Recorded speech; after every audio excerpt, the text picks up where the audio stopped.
So the first times I would talk to him, I don't find myself getting starstruck with other people, actors. Like I tend to be okay, but with him, after I talk to him, I'd have to unwind. Yes. Just be like, I just talked to Steven Spielberg. Yeah.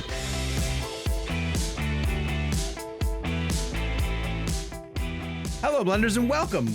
Welcome to episode number 315 of ReelBlend, a podcast that is constantly telling its listeners, if you can feel it, chase it. My name is Sean O'Connell, the managing editor at CinemaBlend and the co-host of the ReelBlend podcast, and I've been told I'm the Glen Powell of the show. Yeah. On this week's show, Twisters is hitting theaters, and director Lee Isaac Chung is going to join us to discuss. Kev's going to take us down the road of heading out to LA to see Twisters and to talk to the director. But in the meantime, I'm joined in the hosting chairs this week by Kevin McCarthy of Fox 5 in Washington, D.C., and producer Gabe Kovach of the ReelBlend podcast. Jakey is on assignment. Some tornadoes, ironically, interfered with his schedule. Yeah. And pushed back one of the interviews that he needed to grab. So he'll be joining us on another show. But hi, guys. How are you doing today? Hello, Sean. Hi, Gabriel. Hello. Good to be with everybody. Gabe and I are seeing Twisters tonight. Gabe, you're going to Twisters tonight, right? No. I don't have Twisters tonight. Oh, okay. I think just you. I'm going, and I'm getting to bring the whole family. I'm a little bit excited. PJ's girlfriend, Taylor, is in town visiting him. She's been here this week. Came in for the Morgan Wallen show, and then Morgan Wallen decided he was going to be sick and postponed his entire concert. But he determined this last week. On Thursday of last week, he was in Tampa and then posted, "I'm not feeling very well. I'm going to cancel tonight in Tampa and also next week in Charlotte," because apparently that's what you can do when you're a huge country music star. You can just tell people, I'm going to be sick for the next 10 days. So, but in addition, she gets to come to Twisters, and she's super excited because like now we see commercials for Twisters, and it's like, she turns to PJ and she goes, "It says it's opening on Friday, but we're going to get to see it on Tuesday." And he was so much like, "It's just another Tuesday for me. Like, you don't understand. Like, it's not cool. special. It's too cool to see something in advance." And that's what happens when you're my son. You become jaded and cynical. So, Kev, in addition to Twisters this week, we are going to get into a conversation about Longlegs. Mm-hmm. One of the biggest hits of the year, without a doubt, in terms of budget and in terms of reaction to it. Kev, you've seen it twice now, is that right? I've seen it twice now. I'm very excited to debate you on this one. And once in 35 millimeter. Yes, at the Vista Theater. Where I thought you saw it where we hosted a podcast once. I thought maybe they played it there. Tarantino owns two theaters. He owns the New Bev, which is where we did we did volume 3 with Tarantino interview, and then this is the Vista, which is a classic movie theater that he bought and redid. It's one screen. I think everything's shown on film. This was 35, and they were giving away these like awesome, like limited edition Longlegs posters that I think there were only 666 of them made. Perfect. And they were all signed by Oz Perkins. And it was cool. I actually didn't go there knowing that was a thing. And then I got out of the movie and they were passing them out. I'm like, oh, wow, like, hell yeah, I want one of these. And I got a cool picture with the marquee. And it's a really awesome theater. It's like it's not like an ad, but it's like they have old school like candy and sodas. Like they use RC Cola for their sodas. And it's like all the old candies that are no longer available in movie theaters. The popcorn tastes like it did in 1993. It had like the hot dogs taste like 90s hot dogs. Like it's just as long as it doesn't taste like it's been there since 1993. No, it just feels like a theater that you would have gone to in the 90s. That's cool. Then the inside is so extravagant and colorful and like and then when the lights go down, it's the darkest theater I've ever been in my entire life. I tried to get up to go to the bathroom at one point. And on the way back, I had to like feel seats to figure out where the hell I was. And I grabbed this dude's arm and I was like, "I'm so sorry, man. I can't see anything." And like, it's just, and if you pull your phone out, they have a guy come by and tell you to turn it off. Like this is like watching like hawks in the corner. It's cool. It hasn't even been open like a full year yet, right? Didn't it just open last fall? I don't think so. Yeah, I think the first thing I saw there was Zone of Interest on 35 millimeter, and it was obviously a very tough film, but it was seeing it there was it enhanced the sound of it and the design of it.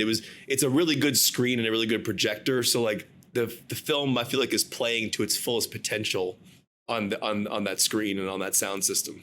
Now, you tend to know stuff like this. Did they strike a bunch of prints of Longlegs in 35? Well, the movie is shot partially digitally and partially on film. So I would imagine they did strike some prints. I don't know how many, but like with Tarantino's theater, they do these exclusive engagements. I think Longlegs has like a week or something like that. It was packed. In Longlegs, for people who aren't aware, there's two primary aspect ratios, which is 4:3, and then there's the 2:3:9, which is the wide. The 2:3:9, which is the present day, 1993, takes place digitally or shot digitally, and then all the 4:3 stuff is shot on film. Okay. Which is the memory stuff of the character, which we'll get into when we talk about the plot. Yeah. But yeah, that movie is impeccable filmmaking, just on a whole different level.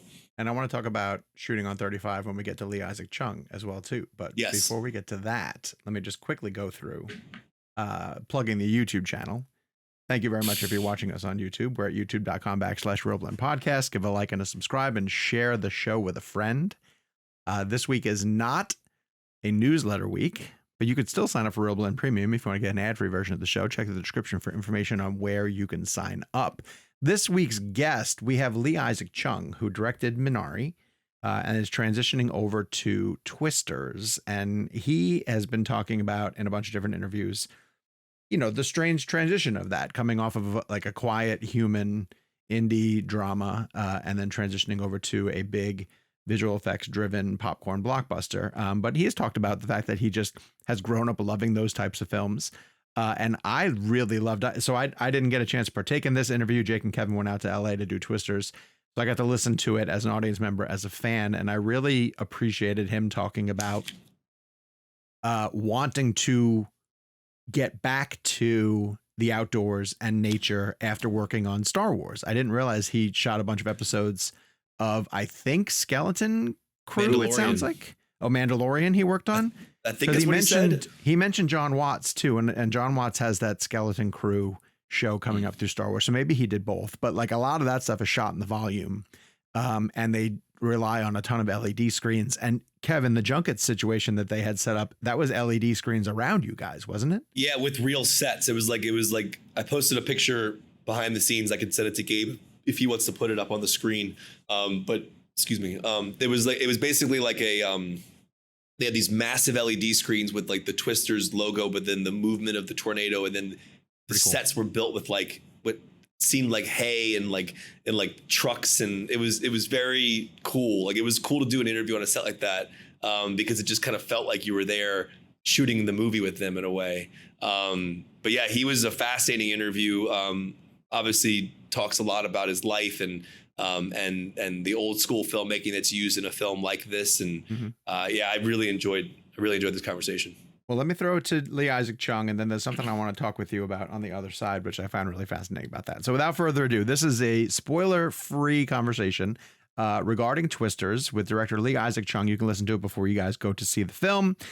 You can also press play on it after you've seen Twisters if you come into the show a little bit later on. This is Lee Isaac Chung joining the ReelBlend podcast on behalf of his new film, Twisters.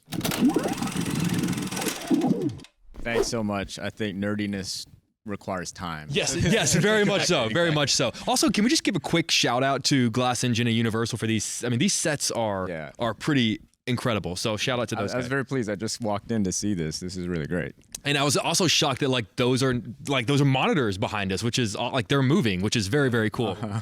So I want to start out talking about, I know that on the poster underneath the title, it says from the producers of Jurassic World, but I really wanted to see a Twisters poster that said from the director of Minari. I appreciate that. Was there ever going to be that version of the poster? No, I never pushed for that. But it is the thing that everyone seems to be asking me, like, how did you go from Minari to this? So it seems like that is in the minds of a lot of people. But I mean, for me, when you look at the poster, you know what the movie's about. And I love that. I love making a movie in which that is the case. And maybe that was one of the reasons why I wanted to jump onto this film, just to make this film based on the original film, looking at Mother Earth and nature, things that are much bigger than me. And I'd like that. I'd like the film itself to dwarf me in many ways. That's great. Well, to follow up with that really quickly, we just had Jan de Bont on the show a couple of weeks ago, and right before he did Twister, he did Speed. And so we talked a lot about what he learned on Speed that he brought to Twister. Did you learn anything on Minari that was relevant for Twisters, or are the two films just two totally different? Well, they are very different, but I think so. After I made Minari, I went into the Star Wars universe a bit, and I worked with Jon Favreau, John Watts on a couple of their shows. And we kind of filmed a lot in settings like this where you see these LED screens and things that are animated. I wanted to get back out into the countryside, back out to where I filmed Minari. So that was one big thing that I learned, that there's nothing that you can fake. That you can't fake that stuff, like to really be on the ground and filming over there. So the trick for me was to figure out, how do I do that on location and now do it on this scale that is an action-packed, like adrenaline-filled sort of film, which is very different from what I did with Minari. So I think the location element was really key in that regard.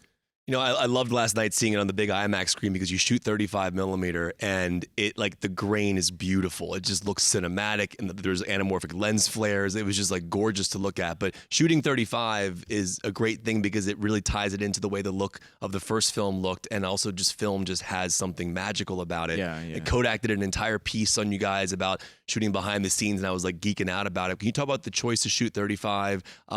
What challenges that gives you kind of like in the elements? Because obviously you think about so many films for decades were shot on film before digital came along. But the choice to shoot on film and kind of what that gave you as an artist. Yeah, my first two feature films I shot on film. The first one I did in Rwanda was on Super 16, and then I did a film called Lucky Life on the beaches of the Outer Banks, and that was on 35 millimeter. And both are heavily set in nature. And I just remembered always loving the way that looked and the way that film would render the natural environment in a very organic and beautiful like way. 3D almost. Yeah, there's something about it. It captures the tactile quality of nature, for me anyway, when I see it. And then I had to move away from film in my work because budgetarily it's a lot cheaper to work on digital. And with this film, I knew I had a chance to make a push for film and then maybe even establish myself as a director who will always shoot on film. Hell yes. So that's kind of what I thought. If I don't make that push now, then I don't know if I'll have that opportunity even later. So this is where I kind of put my foot down, and I felt like I'm going to shoot on film. And was it a hard push? It was a hard push, actually. Yeah, because I think it's just a lot easier for a lot of people to wrap their minds around the digital workflow. And people just feel a little bit safer. So, you know, generally this business, there is fear about the unknown and unpredictability, and film just adds that little extra level of unpredictability because, for instance, you shoot it, you don't know what you're going to get till like a day later. But the way I could mitigate that a bit was to really find a cinematographer who would fight for film as well. Mendel.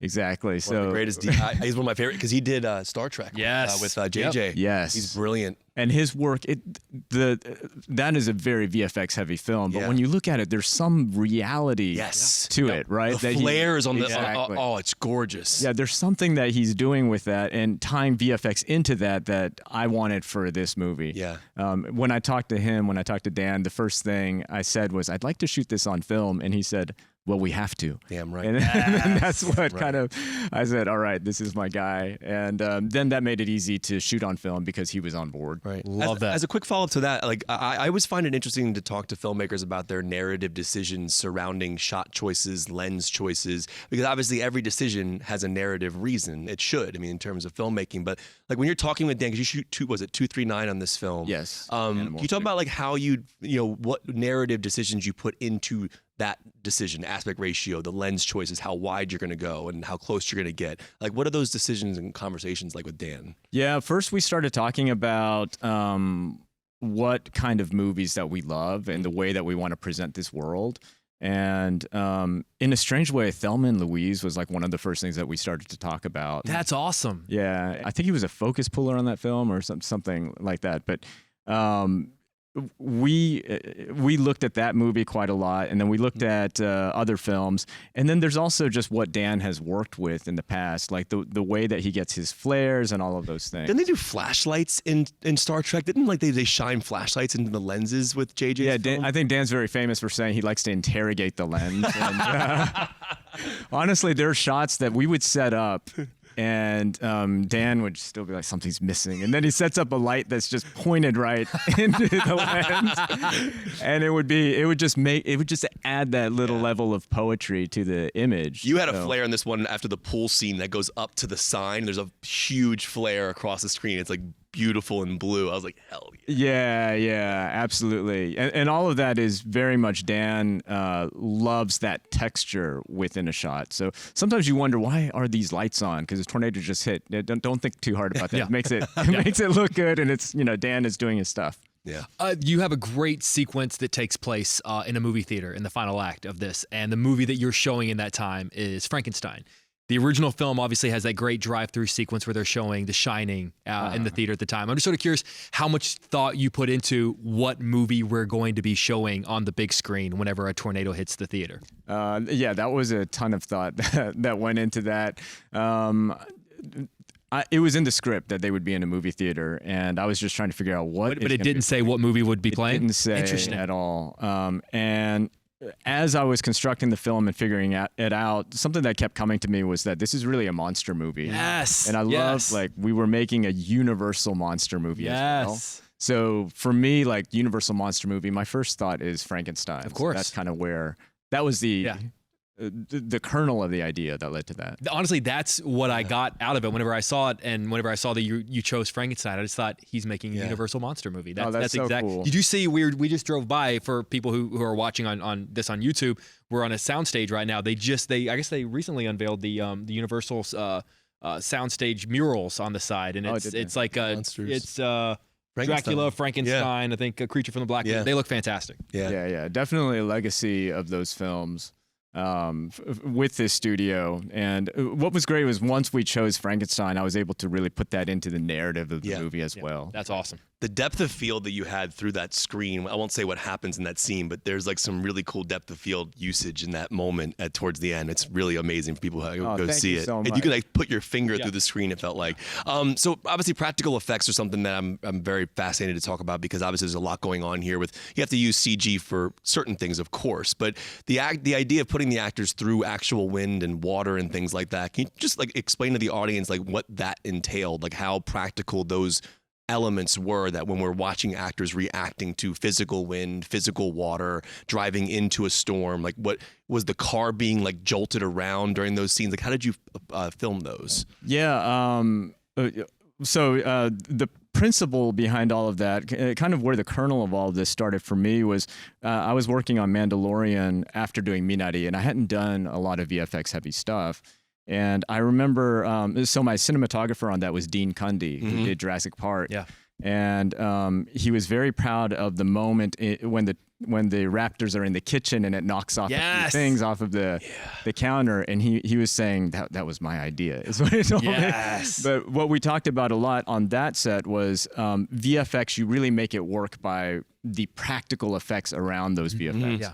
So that was always in my head with this movie, and I knew that we needed weather, rain, we needed wind, and all of the effects of what this massive tornado is doing. So we tried to do all kinds of things with that, even like the pool sequence, when you see the trailer that's coming and sliding over, and that Coke machine is sliding, all these things are being rigged in order to make it feel like this massive force is behind those little objects, basically. Yeah, because it's like Jurassic Park, like you're saying, the reason why the T-Rex looks so good is you start on the Stan Winston practical effect, and then you switch to the CG. Only when they had to. Right, and the audience just completes it's themselves. They understand that's it's so smart. How it kind of reminded me of going back to the 90s in a way, in a good way, where like it was practical effects and then CGI if we absolutely positively Shout out had Frank to do- Marshall, by the way. Yeah.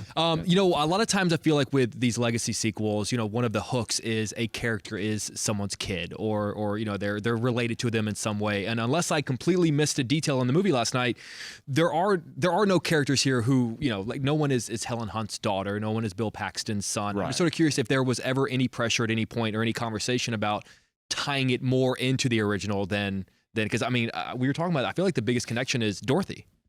Yeah, I'll be honest. At one point, that question was raised, like, what if Daisy's character was Helen Hunt's daughter? But the script was already written, and it was already conceived of without that mother character being Daisy's mother. But I just couldn't imagine Joe Harding's story being one in which she ends up being this person on a farm and she wishes her daughter would visit more and stuff like that. I felt like that's not a satisfying conclusion to Joe Harding's story. Yeah. I just thought let's just table that discussion. Let's let it be her own self so that we can be free of that. And maybe there's another story there. I don't know. I'm not teasing a sequel or anything like that. I'm just saying, you Twisters. know. At the S. Yeah. But yeah, that's just kind of the thinking process. I wanted these guys to live in their own world. Yeah.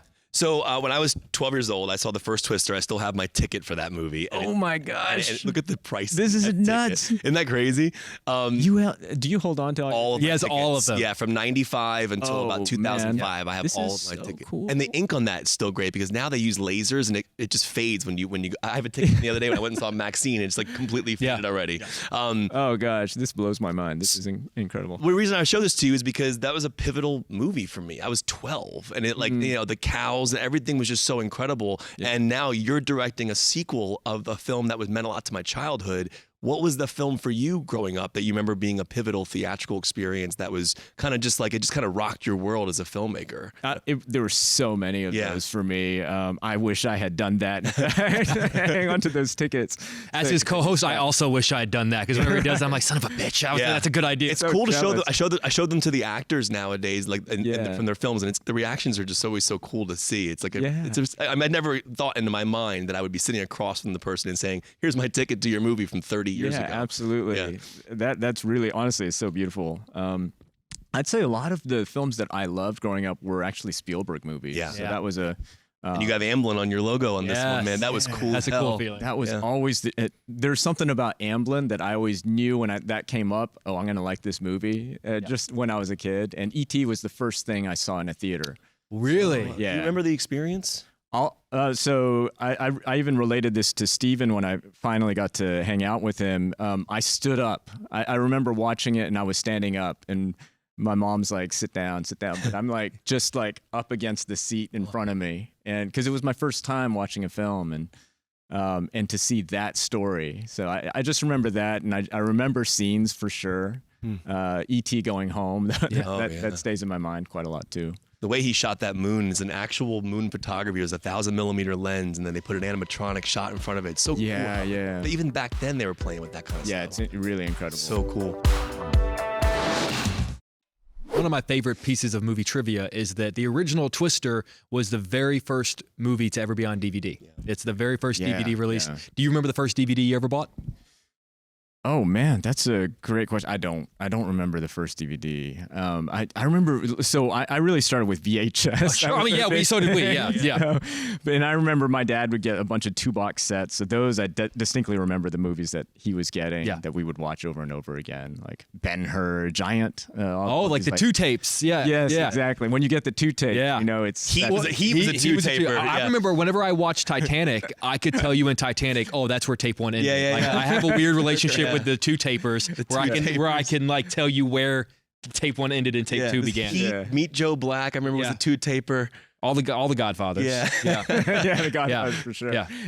You do it. So one thing that I find interesting about filmmaking is sometimes films are either heavy soundtrack films or they're heavy score films. I remember with Tarantino, obviously he was heavy soundtrack for a long time. Then he brought in Morricone for Hateful Eight and went full score. You balance both here. I think Benjamin did your score for this film, and then you have also a heavy soundtrack in the film as well. I love when you put Chris Stapleton's Arkansas on. I love that track. But when you're dealing with a soundtrack that's also blending in with themes that Benjamin wrote, What are your conversations about balancing that? Because they have to kind of blend together in a way, right? Yeah, definitely. So Ben had to be on board from the very beginning, knowing that we're doing this approach with the soundtrack. And he was all for it. He just loved this process of figuring out how does his music slot and how does it differentiate itself from all those needle drops as well.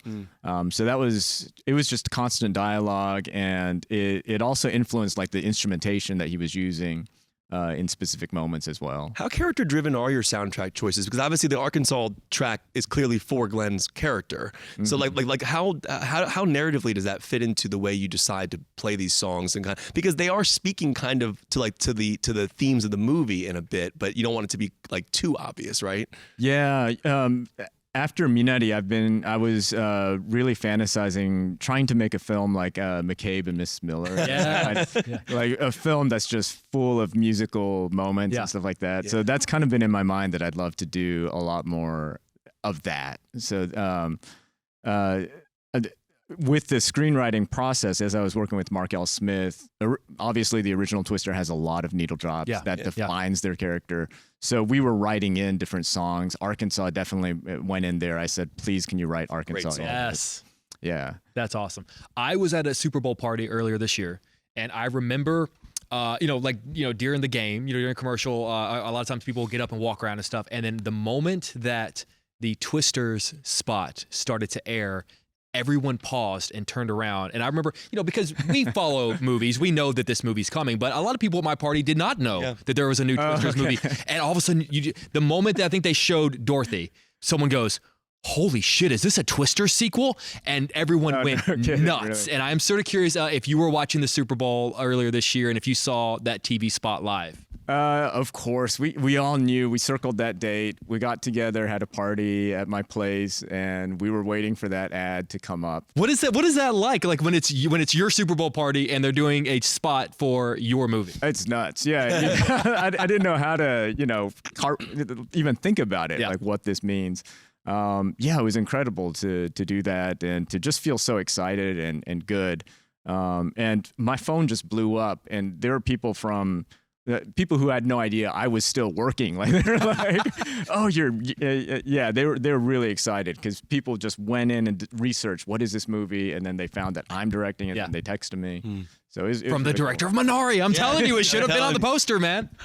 One of my favorite moments in the film is when we experience Daisy Edgar-Jones's character Kate. We experience her it's a middle school science fair project that she has like in the barn, and I love that moment because it made me think about the cast and filmmakers. But do you remember a pivotal school project, something that you built like that at all, that was related to your own passion for what you do now? Me and my friends, we did a bunch of little comedy sketches and stuff with a small video camera, something I'll never share to anybody that we would do. So some of that stuff, I realized now that was a burgeoning, that showed that I was really passionate about that storytelling and using a camera and all those things. But I put that away when I got to college. And then a few years later, after I realized I really don't want to go into medicine and stuff like that, I went back to what I love doing, which was messing around and being a kid. And that's what filmmaking is to me. What was the moment? Do you remember the moment you shifted, or was it slow, gradual back into? I don't know if I could define it as a single moment, but I just remember... I took this class. I had to do this class. Michael Romer, I don't know if you've heard of him. He's an incredible independent filmmaker. And I had to do an arts requirement, and I saw filmmaking as art. And I took that class, and every week I was supposed to turn in a video. And as I was doing that, I found that time would just disappear. I would spend all my time on those videos, and I just wondered, what would it be like to live life like this? Wow. Just doing this. And that's where the kernel of the idea started. And then at the same time, I was working in a science lab, a genetics lab, and I'm always waiting for time to tick so I could get off work. And it was like the opposite of what I was feeling when I was doing film. So I just knew this is the thing I want to do. And I don't think I can live life in this way. Good for you, man. That's really inspiring. That's so inspiring. That's incredible. It makes me think about what I'm doing in my life. Yeah, go ahead. I know when you watch these movies, there's a lot of, I'm sure, very accurate science in there that you guys get right. But there also is a degree sometimes of like where you sort of have to go like, look, okay, at the end of the day, it's a movie. And if I'm sure a meteorologist can maybe sit down and pick apart this or pick apart that. So as a storyteller, what is the balance between, okay, we have to, this part of the science, we actually really do have to get right versus something where you go, okay, guys, give me a break. It's a movie. Yeah, this film has both, right? Yeah. Definitely what Kate is finally endeavoring to do is very much science fiction. But what I found working on this movie was that I just got so sucked into the science of it and the working with the science consultants and advisors that it was just, I loved putting that into the movie. So we actually tried to be a little more technical than the script was originally calling for. Oh, interesting. And put in more jargon and more detail. Which I really liked. Yeah. Oh, that's great. Yeah, I liked learning about it. Yeah, that's so cool. I appreciated the science so much. Yeah. Everybody behind the scenes was getting into it. Like was the cool. VFX guys were just like, we were sharing tornado videos and talking about the science of it. So all the stuff that they're creating in VFX, it's very accurate. Yeah, And I think a big part of it comes things. from, in the same way that like as kids, we grow up fascinated with dinosaurs. I also feel like as kids, we also grow up fascinated with storms and specifically tornadoes. Like I remember like being of the age where when Jurassic Park and Twister came out, I mean, it was the perfect time to be absolutely 6, 7 years old because those are the things you're obsessed with. Right? Well, it's like that shot you have of Kate when she's like looking when they drive into the tornado and you pull out from her looking up. Yeah. It's like that to me is that's the character right there. That's the so entire great, character in that moment is like her wonderment for that. Yeah. I love the moments where she goes out and kind of into the field and for her calming moments to figure out what direction she's going to go in. She has the dandelions and she's like figuring out what direction which tornado to go chase. Is there an equivalent to that as a filmmaker? A space that you enter where you're just deciding which direction to go for a shot or a decision narratively. Like, do you feel that you can have an equivalent to what she does in those moments? Yeah, I love that question. That's such a great question because I do relate a lot to Kate's character, and in many ways, I kept feeling like the underlying story of Kate is that she's a filmmaker. And she's trying to make a massive movie. Yeah. And she's trying to make Twisters. That's what I kept thinking. Honestly, what I have to resort to is trusting myself, intuition, these sorts of things, not thinking too hard. And moments like that for me, those are very personal when Kate's doing that. And even what Benjamin Wallfish is doing in the score in those moments, those are all meant to be more about that artistic process. So, really glad you pick up on that. Yeah, idea. I loved it. I love the dandelions moment. Like, that was a really cool because she's in like a field when she's doing those, right? It's like some kind of field or like wheat and I don't remember the specifics. It was really fun to film that stuff as well. Oh, and that one. How did you get the shot of all the wheat bending back and forth? Was that CG or did you get that for real? It is CG. That looks so freaking good. Yeah. That was You could have lied and told us no. We waited. That we looked waited. really cool. Remember? Oh yeah, it was great. Do you remember Nolan? Didn't Nolan plant all that corn for Interstellar? Yeah. Great. Obviously there are so many moments in the original that we all know and love and grew up with. Is there, as a filmmaker, not saying that we're not trying to say, oh, I would have done it so much better, but is there a moment from the original that as a filmmaker you would have loved to have been behind the camera for, just to know what it felt like to direct that particular moment? One thing that I kept shaking my head about with how did he pull this off is that aerial helicopter shot that ends up finding Bill Paxton and Jamie Gertz. Like, that is such a crazy shot. I got to work in a helicopter for the first time on this film. It's not easy, It's really so much has to happen, and the way that they timed that, it's an epic shot. That's and timing's the right word because like everything has to be in just the right place at the right time. It's a chef's kiss shot, that one. Yeah. They really spent a lot of time on it on screen in the edit. You can see that they really preserved it, and I know it's because they're so proud of what they pulled off as well, because that's a hard shot. I love that you can watch a movie and just know the purpose behind why they let a shot go, just because you as a filmmaker know, in the same way that I guess we would probably do for like news stories and stuff. Just like, I know what it took to pull that off. That's why they let the shot go long. I think that's really cool. Yeah, much respect to him. Totally. Even for the whole film, I mean, what he pulled off is really incredible. Yeah. It's cool you guys talked to him, by the way. Oh yeah, we had what, 2 weeks ago? Yeah, we had him on. Cows and everything. Yeah. Oh yeah. But so one thing I find interesting about your film in particular is, at the end of the day, this is a summer blockbuster, and the Twisters themselves are monsters actors, but there's an entertainment value to what they bring to an audience in terms of intensity. But you focus also a lot on the damage that is done to people's lives, having to kind of the cleanup aspect of it, saving people. And I think that's a really tough balance to find, because you're trying to entertain an audience, but you're also trying to say, listen, these things are actually really dangerous at the same time. They actually ruin people's lives. Money is, lost and everything. Can you talk about finding that balance in a summer blockbuster where you're trying to entertain at the intensity level, but also kind of going, this is not really a fun thing for people as they go through their towns? Yeah, I mean, it's honestly, I just think about my audience. Who's the audience for this film? All the people who are watching. It's not people who are safe away from these storms. I'd love for people who even this is their reality to be watching the movie and to be enjoying it and knowing that we are honoring and understanding what people are living through and going through. So I think it kind of starts there. And then I grew up in Arkansas, and we definitely faced quite a weird disaster with, put it in Minari, the big fire. Sure. Yes. Yeah.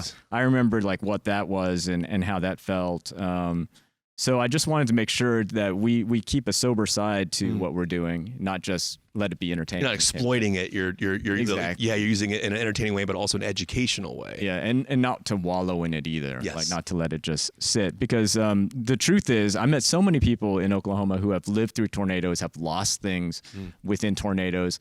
But they were like, let's make this movie. And they were having a great time behind the scenes, and background actors wanting to make this movie. I love that spirit. And I was hoping that this film would capture that balance. Yeah. It does. Yeah. We live in an industry now where if a movie's a hit on opening day on a Friday, by Sunday the studio has announced part 2 coming next year, kind of thing, which blows my mind that it has taken us almost 30 years to get this movie. You know this industry better than we do. Why do you think it took 30 years for them to finally come around and do a second version of this? I think with this one in particular, it really rested with Steven. Like he loves that first movie, and he has he wanted to protect it. He wanted to make sure that it was right before he said yes. I think it was always in the works that different people were Paxton wanted it. seeing. Right? Yeah, Oh, did he? I think Yeah. many different people, and this has all happened before me. But I just know that Steven takes it very seriously before he agrees to continuing something onward. So that's just what I noticed working. I would just like to end really quickly. What is it like to casually hang out with Steven Spielberg? He's my favorite filmmaker of all time, and I don't think I could do it because I'd turn into Chris Farley and just be like, dude, remember when you made Jaws? That was awesome. Like, I couldn't do it. I don't know if I'm revealing too much with this. I might just us regret talking. myself. Yeah. So the first times I would talk to him, I don't find myself getting starstruck with other people, actors. Like I tend to be okay, but with him, after I talk to him, I'd have to unwind. Yes. Just be like, I just talked to Steven Spielberg. Yeah. But he's just so down to earth that I think subsequent times it just started to normalize. But there are still moments where I would be like, I'm starstruck right now. This is weird. Snap into it. Yeah. It's just reverence. Like I really revere what he's done, and he means a lot to me. He is cinema. I would like to point out that we just got the rap, but the rap that we got was this, Yeah, which yeah. feels Nice. so All right, there we go. perfect Yeah. for this movie. Yeah, well, thank you so much for joining our show and Yeah, for thank talking you, guys. filmmaking with us, and I hope to have you back sometime in the future. So, Yeah, Thank you yeah, very much. it's a This great was fun. conversation. I appreciate you, man. Thank you. Yeah, That was really great. appreciate Thank you so much. We want to thank both Lee Isaac Chung and our good friends at Universal for getting him on the show. Kev, the aspect that I wanted to talk to you about with regards to this is how he decided that this was going to be his one opportunity to push to shoot on film. And I found that to be really fascinating, of directors who are figuring out their place in the industry and when they get a chance to make an ask like that. Like we talk so much about like, why don't more people shoot on film? When do you get an opportunity to? And hearing him talk about that struck me as somebody who, kind of understands this is my one shot. This is a rare opportunity for me to establish myself as a director who's going to want to shoot on film whenever a chance I get. And it really moved me because you could tell it was super important to him, and for him to be like, I want to find a cinematographer who also wants to shoot on film. I want to work with a crew that wants to do this. And on a picture like Twisters, which I haven't even seen yet, but can kind of understand, the risk of shooting on film, because he says, and my stomach kind of dropped when he said it, like, you don't know what you have until a day later. You know, you don't know if you got what you need. And this is a big, expensive film to go shoot, you know, in the outside and discuss the elements and shooting on film lens. But, you know, at the same time, if you want to go back and listen to one of our previous interviews with Jan de Bont, you know, he talks about the amount of effort that went into filming the original. So why wouldn't you shoot something like this on film? So I just wanted you to talk about that and how directors kind of have to kind of early in their career pick their moments if they're going to try to become somebody who wants to make it a regular thing that they're shooting on film. Well, it's also important to know, like, and this kind of reminds me of the whole idea of where we are now in the television landscape of binging, and how a lot of studios are going back to the week thing. And that seems almost crazy to think about. Like, well, we did that for decades on television and it worked. Like, the majority of film history was shot on film. Like, I don't want to give an exact percentage, but Gabe, 80% of the film history has been shot on film. I would assume. Yeah, it's probably something like that. Don't know when digital. Maybe it's skewed because digital allowed for even more to be shot. So maybe like by volume, it's not as. But over time, yes, over the last 100 years or so, 100-something years. And so you think about, like, you know, that's how film started. That's how things were made. People did everything they could. I mean, look at old Buster Keaton movies. You utilize the tools you had, and the necessity was the mother of invention. You found ways to intercut. I remember talking to Damien Chazelle for Babylon. We were talking about, like, you know, sets he would love to visit at some point. He goes, could you imagine, like, being on the Wings set and he was talking about the idea of, like, when these guys and these filmmakers started figuring out how to intercut things and when to go to a close up and all these things. Like, back in the day, he called it like punk rock.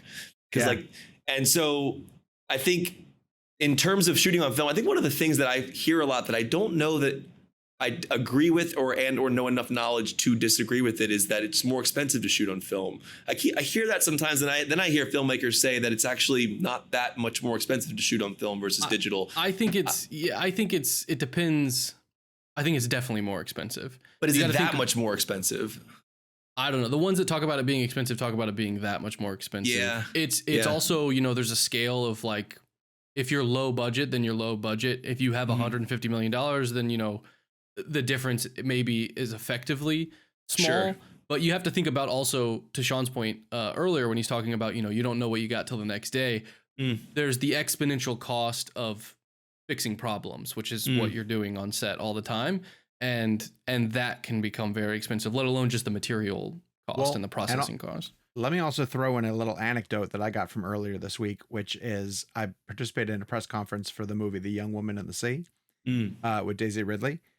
And I asked the director, Joachim Roning, about shooting her in the actual open water and the amount of takes that it takes, right? What he talked about at length is the amount of planning and preparation that they did with body double swimmers to get to the point where he knew where he wanted his cameras to go so that when they had to capture her, they had to capture her.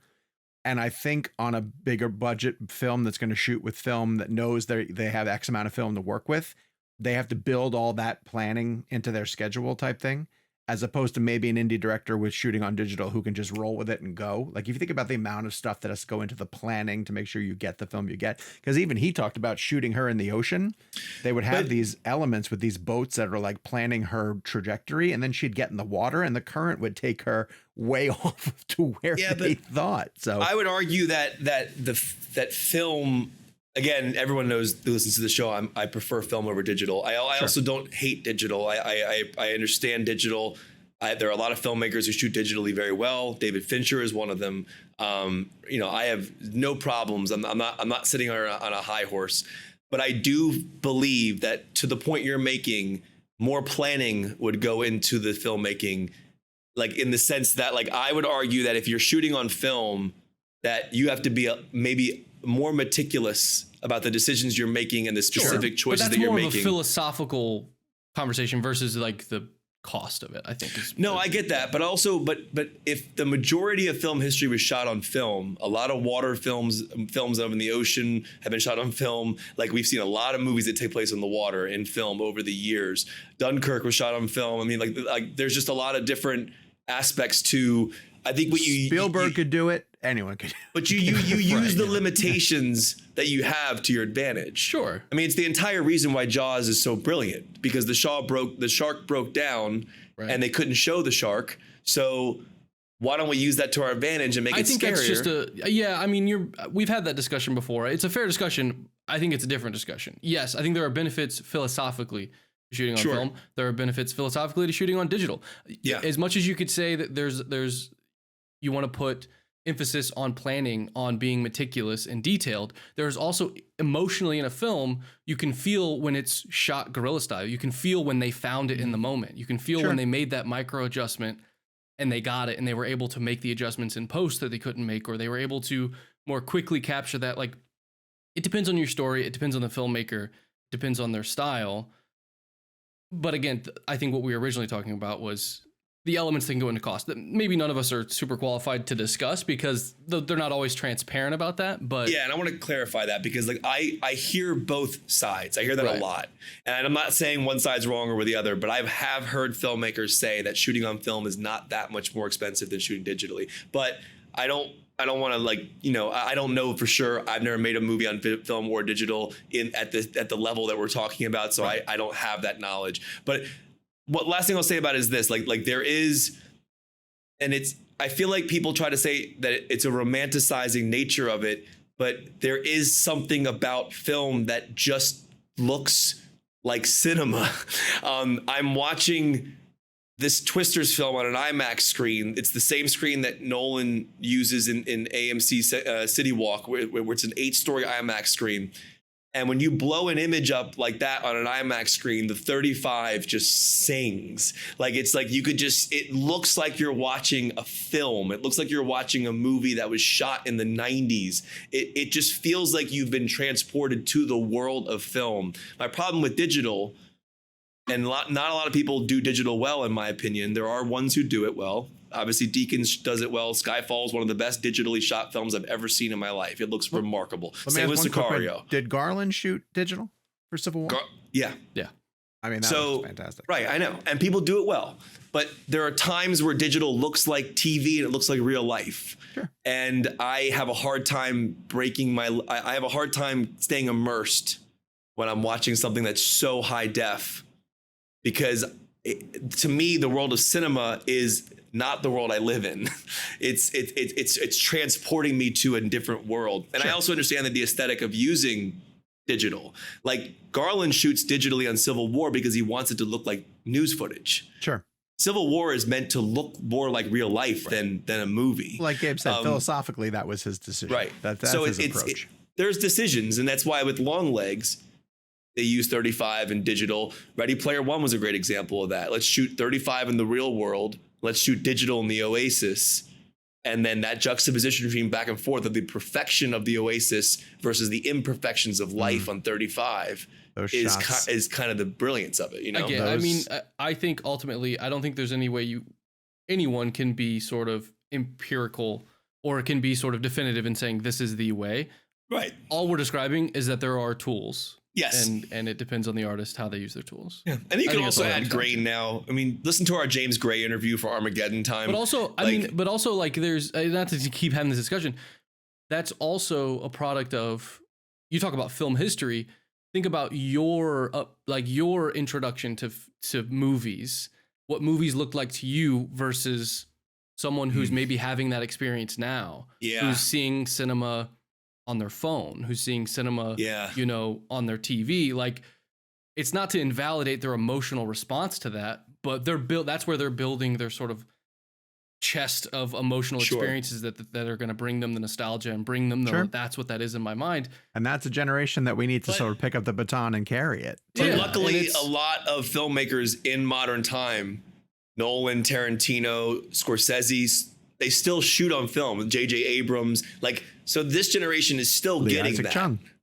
Lee Isaac This Chung, is a also, little bit to come back around to my conversation. Safdie brothers, it's like people shoot another on film. director who wants to, make it a point of, all right. Well, but in addition, Kev, let's switch over to our Twisters review. Yeah, you had me at lens flares. Are there some gorgeous lens flares in this movie? Great lens. I mean, Dan Mendel's one of my favorite DPs of all time. He works with J.J. Abrams a lot. I mean, I still think some of the shots I remember seeing on the Enterprise in the first Star Trek that J.J. did, like the way Dan would like shine flashlights into like the lens and get those gorgeous flares. That silver. I just rewatched First Trek like So 2 good. weeks ago. Oh. It's a hitter. love that movie. That Hemsworth movie so opening much. makes me cry when that Giacchino score hits and all the Yeah. sound drops out. It's funny. It's been so long. I feel like JJ's become underrated. Maybe just because he hasn't put something out in a while. Yeah, But yeah. I think people don't appreciate how fucking good Super 8, Star Trek, Super 8 is Mission Impossible 3. Mission Impossible 3, Star Wars, Force Awakens. Force Like, Awakens is tremendous. Yeah. Incredible. No, he's great. He's great. Yeah, if you want to sit down and be entertained for 2 to 3 hours, like he knows how But to do it's that. hilarious. It's like, okay, so Star Lost, Trek is for great. God's sake. And I like Into Darkness. I don't think Into Darkness is terrible. It has a couple of bad decisions throughout it. Sure. But it's still entertaining. You know, I think all The three of first those one Star I Trek think though movies is are just fun. is inarguably entertaining. So great. Yeah. Yeah. And then Rise of Skywalker is bad, but Force It's a Awakens whole- was great. Yeah, that by the time they got to Rise of Skywalker, I mean that was a mess. There's no Yeah. saving it. There's no saving. That's a behind the scenes mess Yeah, rather than him. Yeah. Without a doubt. Yeah. Kev, talk to me about Yeah. Twisters. How is it as a summer blockbuster? How is it as a continuation? Is it even a continuation of the story, or what's the deal here? I mean, it's obviously in the same world because I don't even know if I don't know. I don't want to get into spoilers. Sure. But there is a reason why it exists in the same world as Twister. But it's different characters. It's new characters. I thought it was fine. So my review is very middle of the road. The original Twister for me, I saw when I was 12 years old. I rewatched it the other day. It still holds up. That film has so many iconic cinematic moments, like moments that I think about a lot when I think of movie making. The tornado going through the Shining drive-in theater, the cows. And Jake and I were talking about this because Jake and I had very similar thoughts on Twisters after we got out of it. And like the original just still hits. It's so good. And Bill Paxton is incredible. Philip Seymour Hoffman, Helen Hunt. Supporting cast is amazing. Incredible. Yeah. To me, the best thing about Twisters is Glen Powell and Daisy Edgar-Jones. Okay. And I thought Anthony Ramos was great too. Their performances are excellent.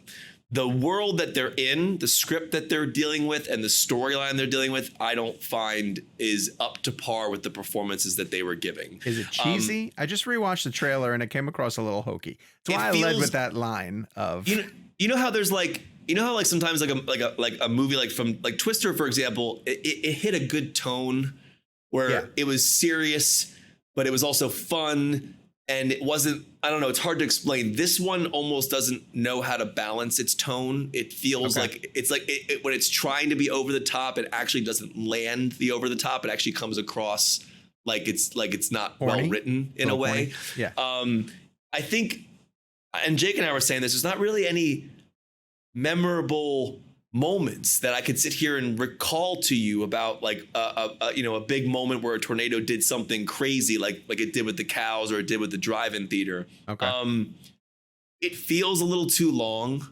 There were moments where I was like, this is dragging a bit. They could have cut it down, I think, by like at least 15 or 20 minutes at least. Well, the first one has the brilliant escalation of like, you just know you're getting through increasingly more dangerous tornadoes. Right. And this one, again, I won't spoil anything. This one, I feel like, doesn't have that buildup.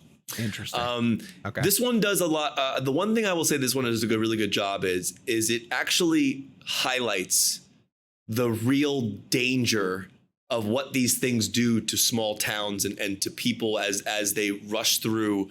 And I think the first one, was more, at least in my opinion, more of like a summer blockbuster. It was, the tornadoes are monsters, as they are here. Sure. But I think this one focuses a lot more on the people on the ground that it affects, the families, the businesses, and all those things like that. So it's not just, we're not just viewing the whole thing through the characters' lenses. We're actually on the ground through the damage. So that to me was a really interesting highlight that I thought was fascinating to the film, because there's this idea that, when you're making a movie like this is real life for a lot of people, and the idea of exploiting, a tornado as an entertainment piece for a movie Yeah. is an interesting conversation to be had, because there are people whose lives are destroyed. Yeah. Do they want to go to the movies right and experience this as a getaway? This time of year, especially though, is such right. a interesting bit of time. And Well, to and me, in the 90s, just to interfere real fast, there were a lot of disaster movies, you know, Yeah. like you would have Volcano, you know, yeah. and The Day After Tomorrow, you know, Armageddon. there were like weather related disaster pictures where we went through a run of them. So Twister didn't stand out necessarily. It was just another way that somebody was using a natural disaster. It was, I get from that list though, it's the most like actually happens, like Volcano in the middle Yeah. of where was that set, like Los Angeles or something? Los Angeles. Yeah. You know, or like obviously Day After I think it was Tomorrow like the La Brea Tar Pits or something like yeah, that. yeah. They woke So up.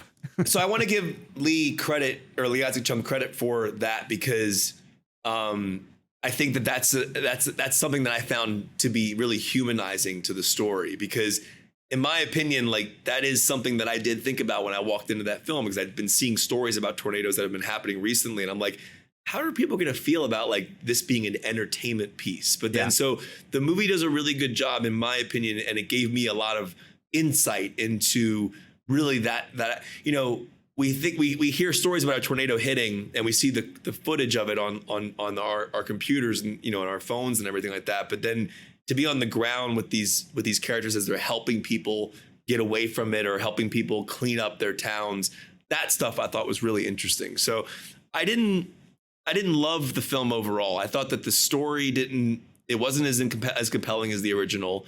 I do think Glenn and Daisy are fantastic together. I think Anthony Ramos is great in it, but I just found it to be a bit forgettable in terms of like what it was trying to do from a blockbuster perspective. Okay. I don't think that there's a single scene in the film outside of one scene in a pool that I thought was memorable in terms of what it was trying to complete in terms of intensity. It just felt like it was like one note.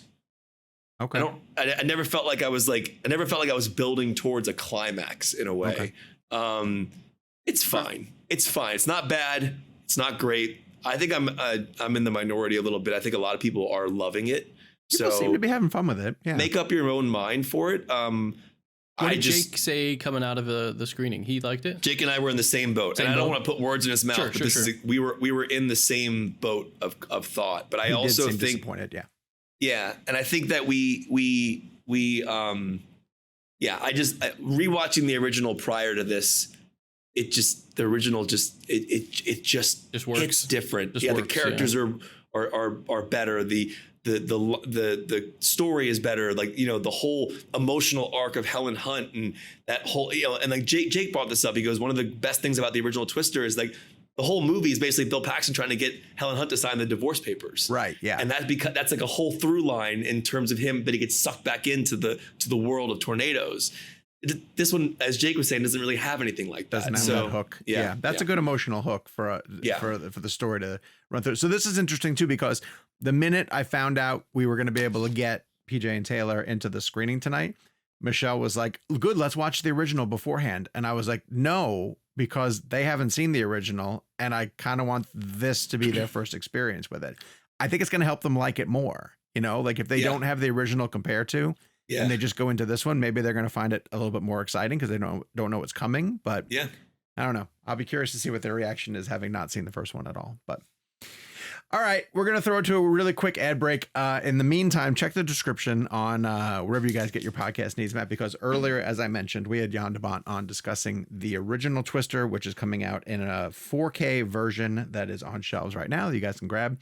And I can personally tell you guys has some really great behind the scenes featurettes in terms of the making of Twister. And also Jan de Bont is just a legend. And when he came on, he talked about Speed and Die Hard and a ton of other really great films that he was partaking in. So make sure you go back and listen to that right now. We will be back on the other side of this ad break to break down the horror sensation that is Longlegs.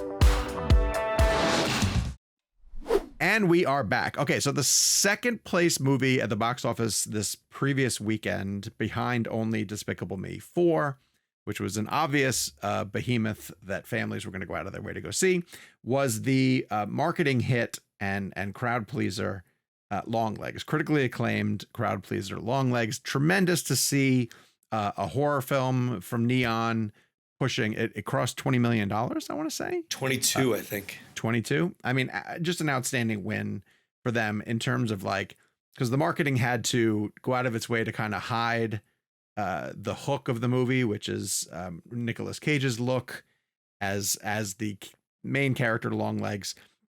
And the ReelBlend co-hosts were super fired up to go into this movie. Jake and I both went out of our way this weekend to go see it over the weekend. Kevin, like he mentioned, went to go see it when he was out in LA, basically landed in LA and went right to the movie theater to go see it. And that was for your second time through, right? Yeah. I mean, like, so going back to our discussion about film, call me what you want a romantic about it, but there's nothing to me that is better than watching a movie projected on film. Yeah. Let alone shot on film. And I had an experience with Once Upon a Time in Hollywood where I saw it twice on 35, then I saw it on 70, and the 70 pushed it to my favorite Tarantino movie of all time because you're getting the highest quality image and sound essentially from, in a way from what Tarantino really made with his, he shot 35, but they blew it up to 70 and it looked incredible. But to see Longlegs in 35, knowing that it was partially shot 35, I'm telling you, man, just something as simple as a cigarette burn as the reel changes. It's just like, it feels like you're watching a movie. It's hard to explain. I don't really know how else to say it, but it is to see a film like that at a theater like that is specifically designed in pristine projection. And I understand that's the biggest problem with film projection today. Most people don't know how to make or build a film. If you're going to Tarantino's theater, it's being broadcast. It's being done well. But most people around the country, like if someone were to go to a movie in, like, I'm just going to randomly say Alabama, sure, there might not be someone there who knows how to run a film projector the way I'm talking about. So I am seeing it in a very, very, very specifically precious environment for the material. But so we're going to get into a conversation about this because I went to go see it Sunday night and I'm the outlier of the three of us. And I'm bummed that Jake's not here for this because he thinks it's probably one of his favorite movies of the year. He says it's going to make his top 10 for sure. It might even make top 5. Yeah. And I came out of it severely, severely disappointed. And so we're going to have a conversation about Longlegs. Now, this is going to be a spoiler-filled conversation. This is something that literally you should only be listening to it after you go see the film. And I highly recommend that people go check it out because it is absolutely worth seeing on the big screen, regardless of my problems with it. Because as I'm going to say to Kev, and here we begin the spoiler conversation of it, I'm not going to disagree with any of the things that you're going to tell me about how beautifully shot it is. It's a fantastic looking film. The performances are great. Like, I thought Cage was amazing. I think Micah Monroe is fantastic in it as well too. Who's Alicia Witt plays the mother. Yep. Plays the mother. And we can talk openly about their roles in this. Like, I think all of that is great. I think all of it is in service of a story that to me is deeply, deeply flawed. And I'll tell you the one thing that took me completely out of it, since we're able to talk spoilers, is that the movie hinges on this girl being the FBI agent who is assigned to the case, of the person who visited her when she was 9 years old and whose mother is the accomplice to the killer. I couldn't get past that. Like, that to me is so ludicrous. It's so ridiculous of a stretch. It's perfect. It's not. It's not. Like, I can't. That's legitimately the equivalent of getting to the end of Silence of the Lambs and being told that Buffalo Bill is Clarice's father. Or if John Doe in Seven is related to Brad Pitt somehow. I knew she was the kid at the beginning of the film. Yeah, but I'm saying it's okay. It doesn't matter when it's revealed. I think it's a bad coincidence. Like, that takes me out of the story so drastically. Cage completely covers that. So what you're referring to is the beginning of the film, a young girl is visited by Longlegs. Yeah. And essentially later on in her life, at age 20, she decides to go into law enforcement. He says this to her in the interrogation room at the end of the film. Yeah. the fact that she went into law enforcement was such a crazy coincidence for him that he had to manipulate her from that point forward. And I thought that was a really interesting, it's not like he like thought to himself, oh, she's going to go into law enforcement when I see her at 9 years old. He even says to her, it's like, it was funny. What does he say? It's funny to me that you went into law enforcement, whatever he says to her, because he was able to utilize her in his web of destruction in a way. It was kind of interesting, I thought. See, that plot reveal ruined the movie for me. Like I was with it. I was digging it. Like I couldn't wait to find out what it was. I don't even mind Satan balls, in the doll's brains. Like I think that's pretty far-fetched. I would have preferred a little more grounded, explanation to why Longlegs was doing what he was doing. Satanic balls that are communicating from quote unquote the man downstairs is a bit of a reach for me. I guess I was disappointed in the fact that it took such a supernatural turn. Yeah.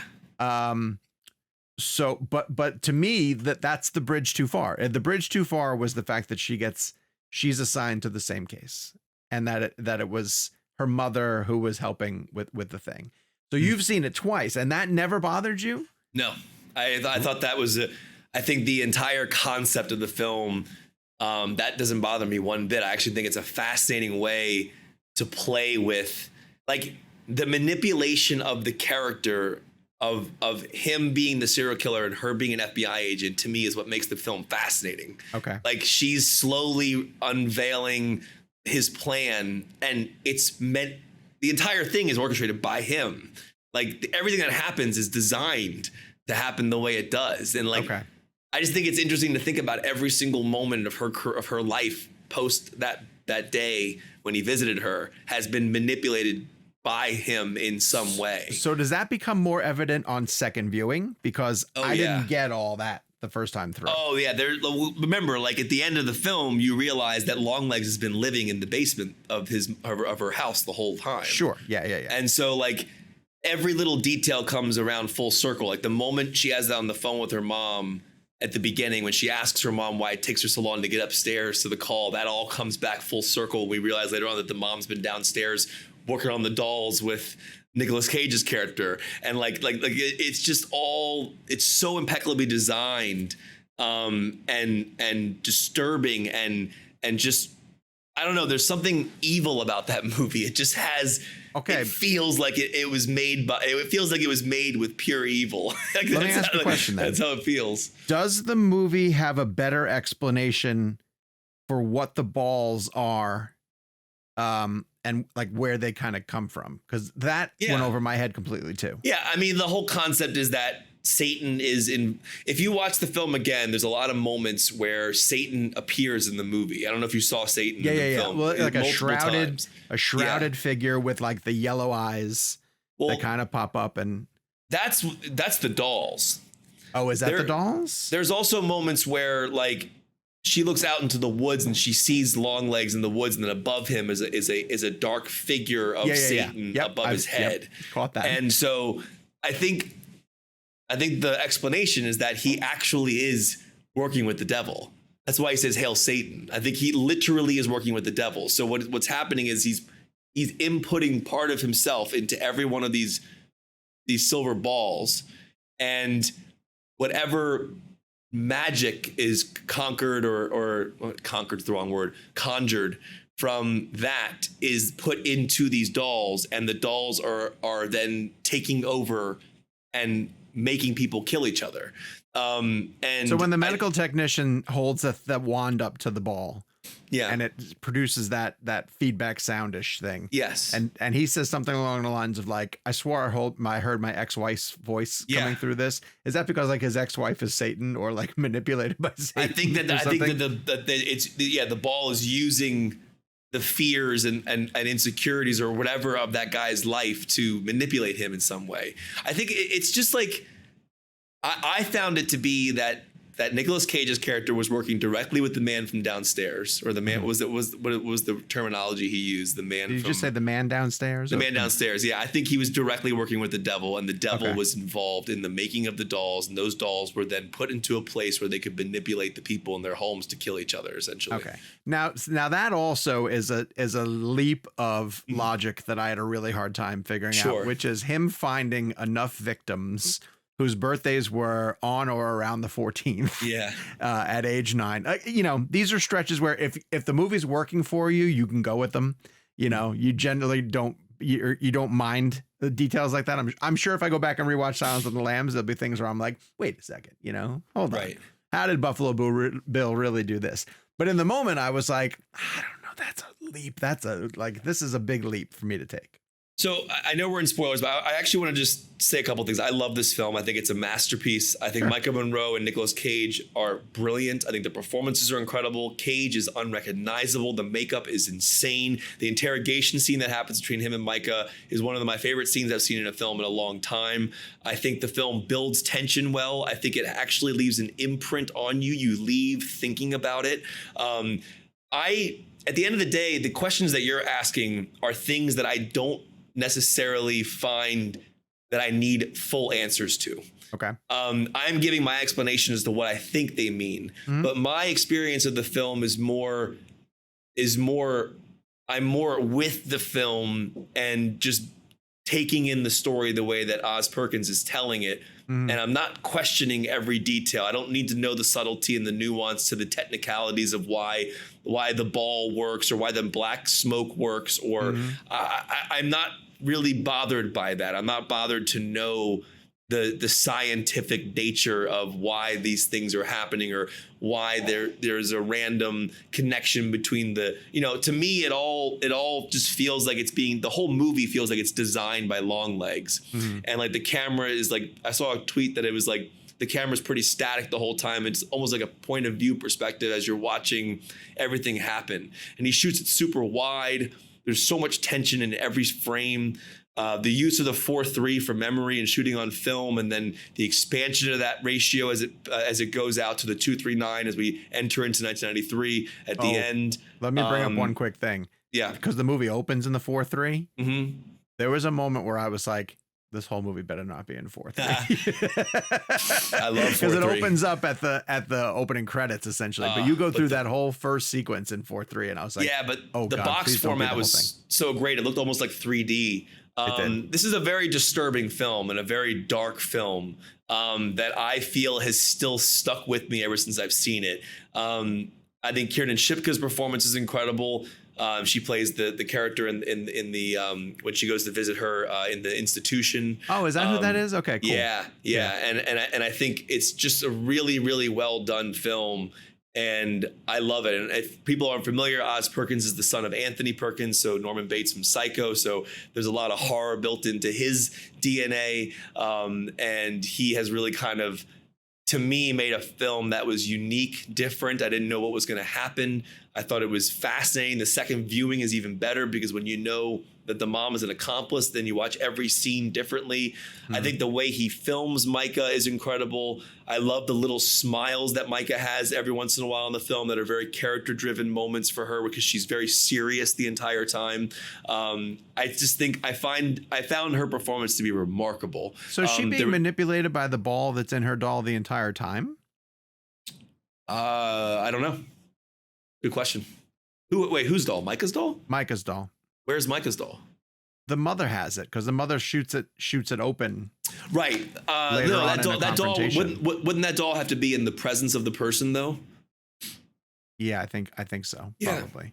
So I loved it. I would go see it. While we're still in spoiler conversation, really quickly before we wrap out, I read a really interesting interpretation of it, which is that the satanic balls are a representation of childhood trauma. Some type of childhood trauma that people might have gone through, and that the dolls then encapsulate them in their moment prior to the trauma happening, and that if you've been through some sort of childhood trauma, people will often say there was like moments before and moments after. Like my life was this beforehand, and then my life is everything after the fact. I think that Oz Perkins has kind of shot that theory down because what he said, what the reading was saying is that, you know, remember in the very beginning when Nicolas Cage is explaining he's got the long legs and he's got to bring himself back down to their level sort of thing. But Oz Perkins has said like, no, the name of Longlegs doesn't have a deeper meaning to it. I just thought it sounded good. He thought it sounded like it had a 70s sort of vibe to it.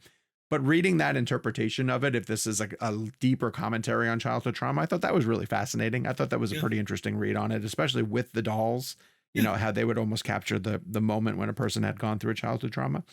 I find that interesting. I will say this, having heard you talk about it, I came out of the movie convinced like I'm never going to watch this again because the coincidence of the mother being the accomplice drove me nuts. Like literally, I was like 5 or 10 minutes before it happened, I was like, please don't be the mom. Please don't be the mom, please. And then it was the mom.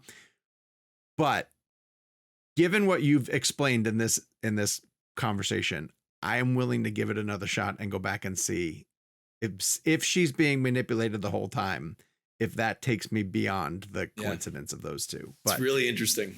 But I'll say it, like I said, it's well acted. It's beautifully shot. I was with it the whole time. It's just the reveal of the connection to the mom and her being responsible made me angry. Yeah. Made me angry. I get it. And my gut reaction, I still went 3 out of 5. It's not like I was like, this is a piece of shit 1-star movie. Like I still thought it was well made. I think that's a storytelling flaw that maybe I'm putting too much pressure on. Maybe I'm digging away at it, but I loved it. Good. Kev loved it. This is your call to action. What are your thoughts on Longlegs or Twisters if you go to see Twisters? But largely, you know, we're split on Longlegs and we want to hear from you guys what you thought. So head to the comments down below. Give us your review of Longlegs. I feel like more people are going to be in Kevin's camp because, you know, right off the bat, I kind of put something on social that I wasn't a huge fan of it. And people are telling me it's an L take and all this jazz. And so I don't know. We'll see how it does. I'm really curious to see what kind of, and I'm sorry, this is no pun intended, what kind of legs it has at the box office. Like that's a strong opening. And are people going to continue to go back and see it? Is it going to be word of mouth that sort of drives it? It's already a big hit. The budget was only 10 million, I want to say, for it. Reportedly, so, 10, yeah. Sean, you already have your headline for it though. What's that? Will Longlegs have legs or will it get sucked up by Twister?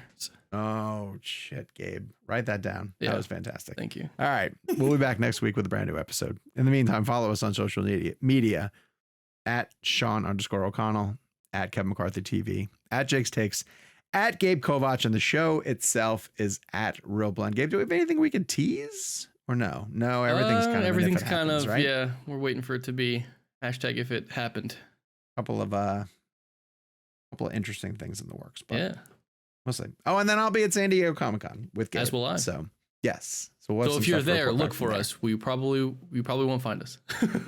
Yeah, but please do. If there's any blenders who are going to San Diego, take a look out for us. We'll be there. And appropriately for that reason alone, let's end the show by shouting out the name Sean Levy.